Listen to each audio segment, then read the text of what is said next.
get what they deserve. All right, thanks very much, Ruth. Back to you guys in Studio Red. Now I'm joined with the current activities officer, Ollie.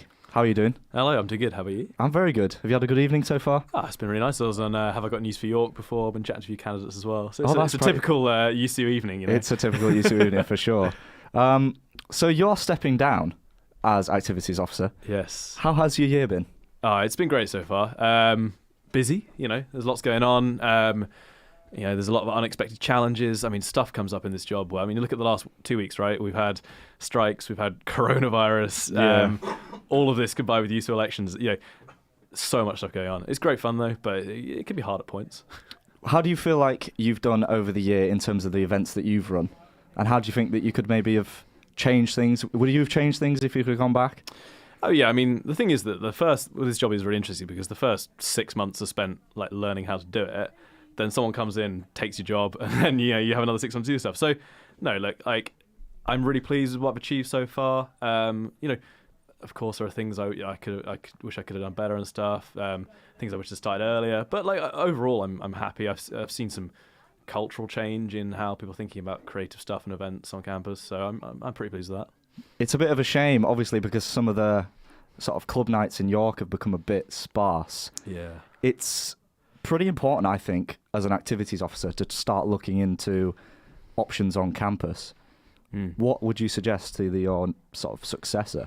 So we've been putting a lot of groundwork in this year we've really fortunately had a new vice chancellor come in who's very passionate about civic engagement and culture in the city. I think he understands the greater context of what has traditionally been a research and educational driven institution in the wider city, and that we need to change as an institution to stay relevant in the city. I've had some encouraging conversations with Charlie and other members of UEB. Like, they're always going to hold their cards close to their chest until they actually sign off on something. But from what I am hearing is that there is interest in developing a space, be it a student hub or whatever, and there is money being made available for it. But what myself and it will be 5 years. It won't just be the next activities officer. It'll be the next activities in 2025. That will. So it's a much longer term. Yeah, plan. And I think there's this thing that no matter how different our manifestos and aims are, I think we all need to understand that a building is going to shape the next 50 years of the university. Yeah, and that's a really important thing that we get it right.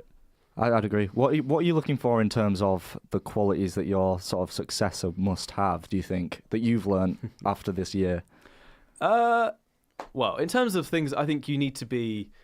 I think there's some resilience involved. I think being a good listener, and I think having your finger on the pulse, understanding.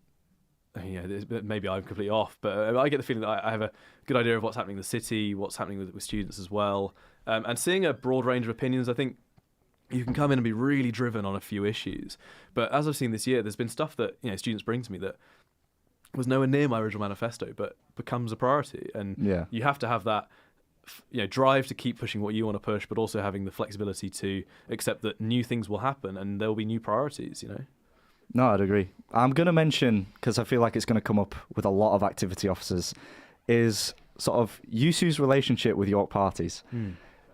Would you change any of your stances that you've had over the years on York parties? Do you think the relationship between USU and York parties maybe needs to improve, change?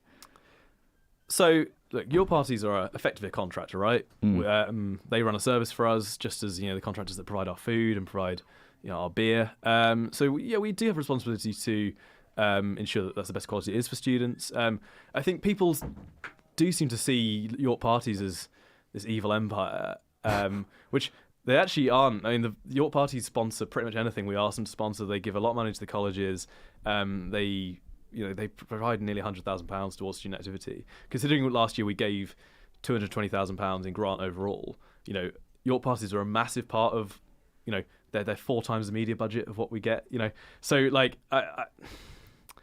we would be much worse off with big national promoters.